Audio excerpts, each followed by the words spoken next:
You know how it is, right? You've got that thing you really want to start doing, or maybe that habit you desperately need to quit. Oh, yeah.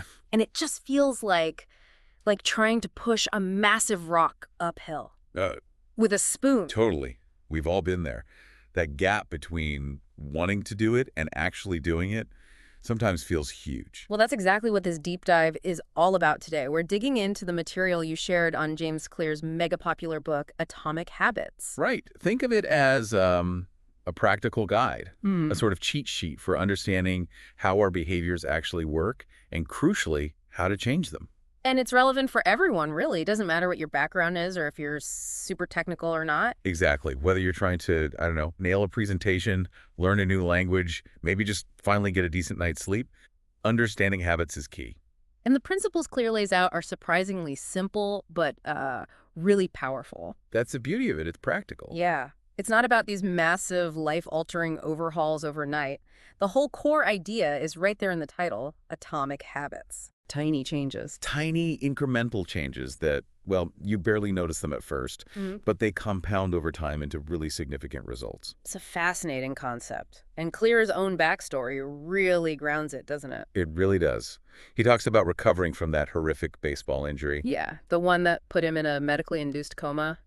Fractured face, double vision. For weeks, it was a long, hard road back, and it forced him really to focus on the power of just small wins, tiny improvements day after day. And you can see how that experience, having to rebuild from basically nothing, would shape his whole perspective on habit formation. Definitely. And it wasn't just a personal thing he kept to himself. He started writing about these ideas online on jamesclear.com way back in, 2012? Uh-huh. And that simple habit he built writing consistently, it resonated. People connected with it. Big time. He went from just a handful of readers to thousands of email subscribers pretty quickly, then hundreds of thousands. Yeah, and by 2015, he had a book deal. Now he's speaking at huge companies about it all. It really shows the power of the principles he outlines. So our mission for this deep dive is pretty clear then. Yep. Let's pull out those core principles, those actionable strategies from Atomic Habits. So that you, listening right now, can really get a handle on how habits work and hopefully start building some better ones for yourself. Okay, let's do it. Where should we start? Right. Let's kick things off with something that maybe sounds a little underwhelming at first. The power of tiny gains. Ah, yes. Foundational stuff. Kelly talks about habits being the compound interest of self-improvement. Like money in the bank, right. Exactly. Just like a small amount of money, invested consistently, grows exponentially over time. Well, the same applies to your habits. Small, consistent improvements lead to remarkable results down the line. He even gives that example. Getting just 1% better each day means you're, nearly 37 times better by the end of the year? Yeah, something crazy like that. Yeah. It highlights how these seemingly insignificant daily actions really add up.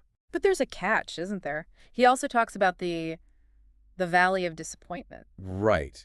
Because in the early stages, you expect to see this nice, neat, linear progress. Yeah, you put in the effort, you expect the graph to go straight up. But instead, it often feels like you're just spinning your wheels, putting in all this effort, and getting, well, nowhere. It can be incredibly frustrating. Oh, totally relatable. You start a new workout routine, and after a week, you're still not seeing ripped abs, you know? Or you try learning a new skill, put in hours of practice, and still feel like a total beginner. It's easy to get discouraged and just quit. So how do we get past that? That's where the idea of the plateau of latent potential comes in. Clear uses a great analogy here. The ice cube. The ice cube, exactly. Think about heating an ice cube. You can raise the temperature 25 degrees, 30, 31, and it looks like nothing's happening. Still just a block of ice. Right, but all that energy is being stored up. Then suddenly, bam, at 32 degrees, it starts to melt. That overnight success people talk about.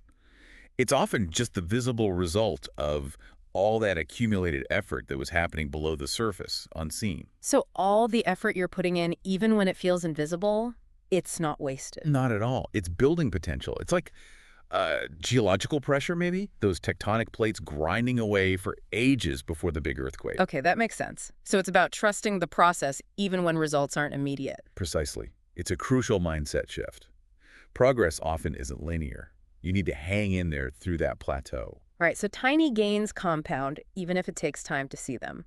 Now, let's talk about shifting focus Away from just goals towards building systems. Yes, this is a really interesting, maybe counterintuitive point, but it's vital. Clear breaks down change into 3 levels. Okay. You've got your outcomes, like losing weight, publishing a book, whatever the result is. Right, the goal. Then you've got your processes, your workout routine, your writing schedule, basically the system. Okay, outcomes, processes, and the third. And then there's your identity, like becoming a healthy person or becoming a writer, who you see yourself as. And Clear's argument is that focusing on the processes, the daily habits and routines, the system that's actually more effective for long-term improvement than just setting the end goals. Exactly. Think about it. Winners and losers often have the same goals, right? Everyone wants to win the championship. Sure. But it's the teams with the better practice systems, the better daily routines that usually come out on top. Goals are good for setting a direction, maybe. But systems are what actually get you there. He also makes a really compelling point about how goals can kind of restrict our happiness. Oh, yeah. That once I achieve X, then I'll be happy mindset. We've all done that. Definitely. It constantly pushes happiness off into the future, tied to some milestone. Yeah. Once I get the promotion or once I hit this financial target, happiness becomes this thing that's always just out of reach. And it can create this sort of all or nothing conflict, can it? Either you hit the goal and you're supposedly happy, or you miss it and you feel like a failure. Totally. It fosters that black and white thinking. Instead, Clear really champions identity-based habits. Okay, identity-based habits. What does that mean exactly? It means focusing on who you want to become rather than just what you want to achieve. That's a subtle but powerful shift. Can you give an example? Sure. Think about voting. Wanting to vote in an election, that's an outcome, a goal. Okay. Now contrast that with identifying as being a voter.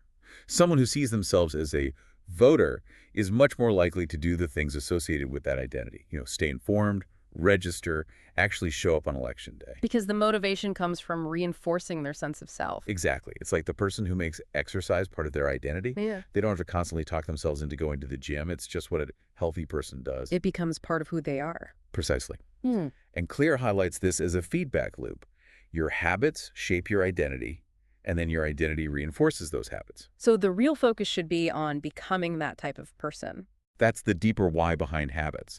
They literally shape who we are. Identity change as the sort of North Star for habit change. I like that. Okay, let's get into the nuts and bolts then. The 4 laws of behavior change. Right. These are the pillars. Clear breaks down every single habit into a 4-step pattern. It always happens in this order: cue, craving, response, and reward. Okay, let's unpack those. First up, the cue. That's the trigger. Yep, the trigger that kicks off the behavior. It's some bit of information that predicts a reward is coming. Like our brains scanning for good stuff. Basically. Yeah. Our ancestors paid attention to cues for, food, water, safety. Today, we often respond to cues for secondary rewards: money, praise, social approval, that sort of thing. Your mind is constantly scanning your environment, internal and external, looking for these triggers. So examples could be seeing cookies on the counter, your phone buzzing, maybe even just a certain time of day. Exactly. And the thing is, over time, the cues for our ingrained habits can become almost invisible. We don't even consciously register them anymore. Which is why just awareness is such a crucial first step in changing anything. Absolutely. You need to see the cue first. Okay, so cue is the trigger. What's next? Craving. The craving. This is the motivational force behind the habit. It's not the habit itself, but the desire for the change in state the habit delivers. You don't crave smoking a cigarette. You crave the feeling of relief it provides. And this isn't just about the pleasure of the reward itself, right? Clear talks about dopamine's role here. Right. We used to think dopamine was just about pleasure, but now we know it's huge for motivation, learning, memory. It's the anticipation of the reward that releases dopamine, fueling that craving and driving you to act. Ah, so it's the build-up before you indulge or check your phone. Okay, after the craving comes, the response. The response is the actual habit you perform. Could be a physical action, like take you to sip a coffee, or even a mental one, like worrying. And whether you actually do the response depends on a couple of things. Yeah, mainly your ability and the amount of friction involved. If a behavior is too difficult, requires too much effort, you're just less likely to do it. Makes sense. Too much physical or mental effort, the habit probably won't stick. Got it. And finally, the reward. The reward. This is the end goal of every habit. It satisfies the craving, but crucially, it also teaches your brain to remember this loop for the future. It closes the loop. Exactly. Those feelings of pleasure or relief reinforce the behavior, making you more likely to repeat it next time the cue pops up. Cue, craving, response, reward. The four-step cycle. And Clear stresses that if any one of these stages is weak or missing, the habit just won't form. Precisely. No cue. The habit never starts. Reduce the craving, you won't have the motivation. Make the response difficult, you won't be able to do it. And if a reward fails to satisfy, you've got no reason to do it again. All four need to be solid. Okay, framework established. Now, how do we actually use this to build good habits? Let's start with the first law, make it obvious. This is all about the cue, making the triggers for your desired habits visible and prominent in your environment. Because our environment shapes our behavior more than we realize. Hugely, often subconsciously. Clear mentions Lewin's equation. Behavior is a function of the person in their environment. B equals FPE. Right, like his example of why people might drink Bud Light or go to Starbucks, not necessarily because they're the best, but because they're everywhere. They're obvious. Exactly. The most obvious option often becomes the chosen option. So if you want a good habit to stick, make the cue for it a bigger part of your environment. Scatter triggers around. Okay, so practically, how do we do that? He offers the implementation intention formula, right? Yes. I will behavior at time and location. It forces you to be super specific about when and where you'll perform the habit. So instead of just, I want to exercise more, it's... Because I will go for a 30-minute walk at 6 p.m. in the park near my house. That specificity makes the cue, the time, and location much more concrete and obvious. Got it. And another powerful technique is habit stacking. The formula there is, after current habit, I will new habit. You piggyback the new habit onto an existing routine. Why does that work so well? Because your current habits already have strong cues built in. By linking the new habit to an established one, you make the cue for the new habit really obvious, like, after I brush my teeth in the morning, I will do 1 minute of stretching. And you need to pick the right trigger habit, something reliable. Definitely. Choose something you already do consistently every day without fail. You wouldn't stack a daily habit onto something you only do once a week. He also mentions using a habit scorecard first. Yeah, just listing out your current daily routines to become more aware of them and find good spots to insert or stack a new habit. Makes sense. What about designing the environment itself? Crucial. Make the cues for good habits obvious, but also try to reduce your exposure to cues for bad habits. So if you're trying to eat healthier, Don't leave junk food sitting out on the counter. Put it away, make it invisible. If you want to focus better, turn off phone notifications. Reduce the obviousness of those tempting cues. he also talks about creating separate spaces for different activities. One space, one use. Yeah, that helps create strong contextual cues. If you only work in your office, just entering that space helps trigger the work mode mindset. If you only read in a certain chair, sitting there signals reading time. Okay, so make good habit cues obvious. Now, the flip side, the inverse of the first law, make bad habits invisible. Right. Clear argues that once a bad habit is really ingrained, just relying on willpower or resisting temptation is often a losing battle long term. It takes too much mental energy. Exactly. The more reliable approach is to cut the bad habit off at the source by simply removing the cue that triggers it in the first place. Out of sight, out of mind. If you don't want to snack on chips. Don't buy them. If the cue isn't there, the craving is much less likely to arise. It's the simplest way. He also points out a potential danger with cues, doesn't he? Sometimes cues designed to stop a bad habit can backfire. Yeah, it's fascinating. Like those anti-smoking campaigns with graphic images on cigarette packs. For some people, seeing those images might actually increase anxiety. Which then triggers the craving for a cigarette to relieve the anxiety. Wow. Exactly. Or workplace weight loss presentations that inadvertently stress people out, possibly leading them to overeat later as a coping mechanism. The cue design matters. And bad habits can be autocatalytic. What does that mean? It means the process feeds itself. The negative feelings associated with performing the bad habit can actually strengthen the cue or craving for it next time. It becomes a vicious cycle. Okay, so for bad habits, eliminate the cue, make it invisible. Got it. Let's move to the second law, make it attractive. This law taps into the craving part of the loop. The more appealing, more desirable a habit seems, the more likely we are to actually do it and stick with it. It's about dopamine again, that anticipation of reward. Yep. We're drawn to behaviors we anticipate will feel good or deliver something we want. So we need to engineer our good habits to be more attractive. How do we do that? One technique he mentions is temptation bundling. Right. This is where you pair an action you want to do with an action you need to do. So, like, only letting yourself watch your favorite Netflix show while you're on the treadmill. Exactly. You use the attractive one activity, watching Netflix, as an immediate reward for doing the less attractive need activity, Yeah. exercising. It makes the needed habit more appealing by association. Clever. He also talks a lot about the power of social norms here. Huge influence. We're social creatures. We want to fit in, earn respect, gain approval. So behaviors become attractive when they help us do that. And we tend to imitate specific groups. Yeah, mainly three. Mm-hmm. The close, our family and friends. Right. The many, our tribe, community, culture. And the powerful, those with status and influence. We shared that story about smokers in Turkey, right? How many started just because their friends did it? Yeah, it shows how powerful that peer influence is. We pick up habits from the groups we belong to because it's attractive to conform and belong. So the flip side is surrounding yourself with people who have the habits you want to adopt. Absolutely. If your friends all prioritize health and fitness, those behaviors will naturally seem more attractive and normal to you. Join a group where your desired behavior is the norm. Another idea was reframing how we think about habits. Yes, changing your perspective, shifting from I have to go for a run to I get to build my endurance. Focusing on the benefits, the opportunity, instead of the perceived burden. Exactly. Even something like meditation.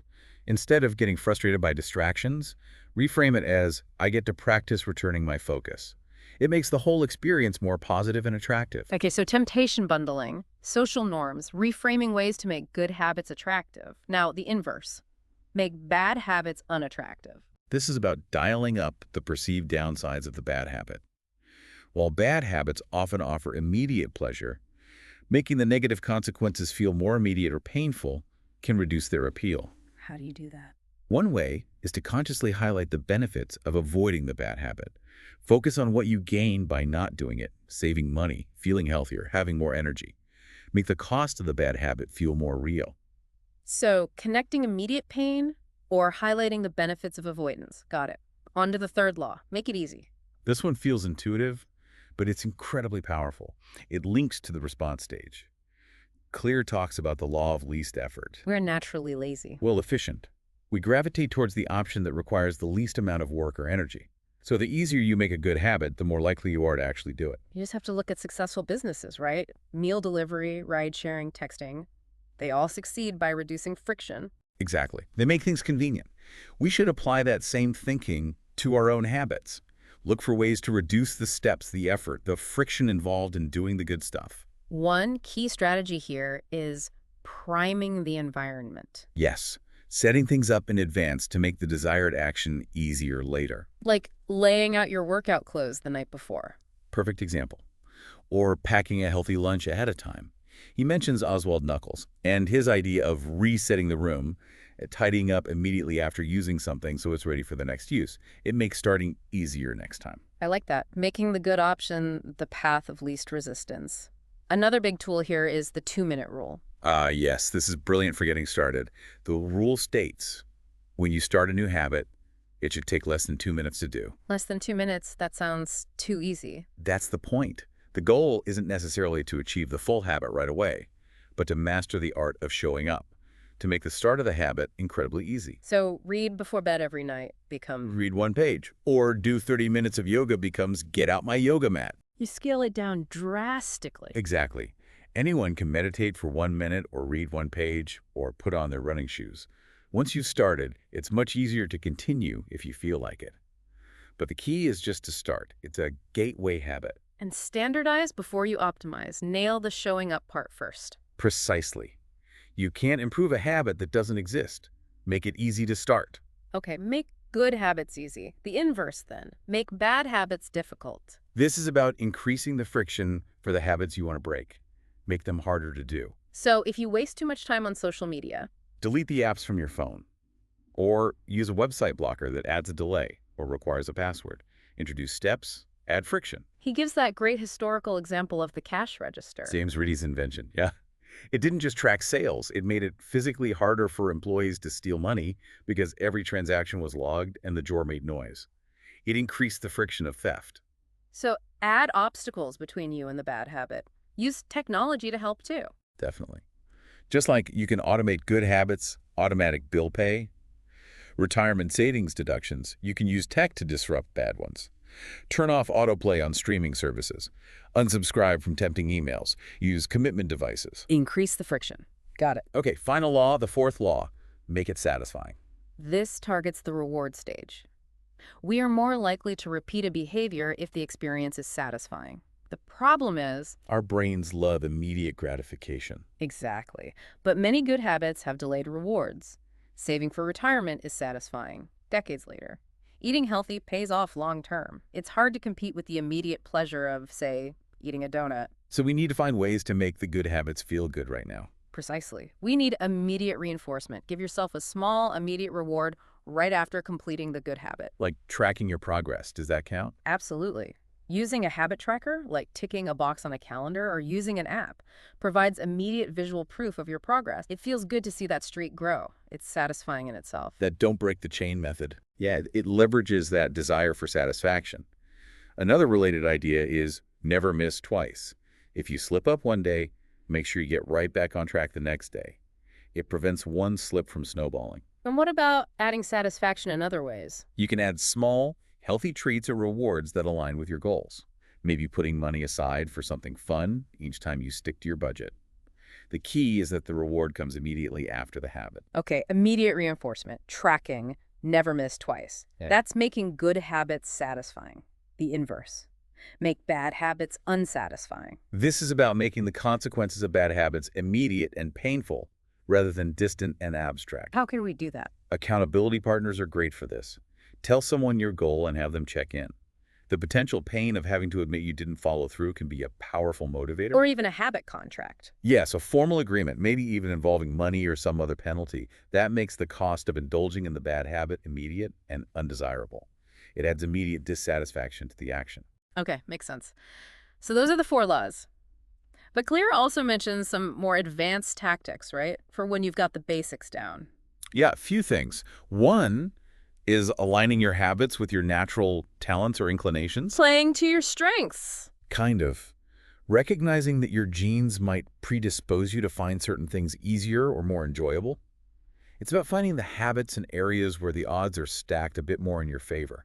Makes them more sustainable. Find the game where you have an advantage. What else? The Goldilocks rule.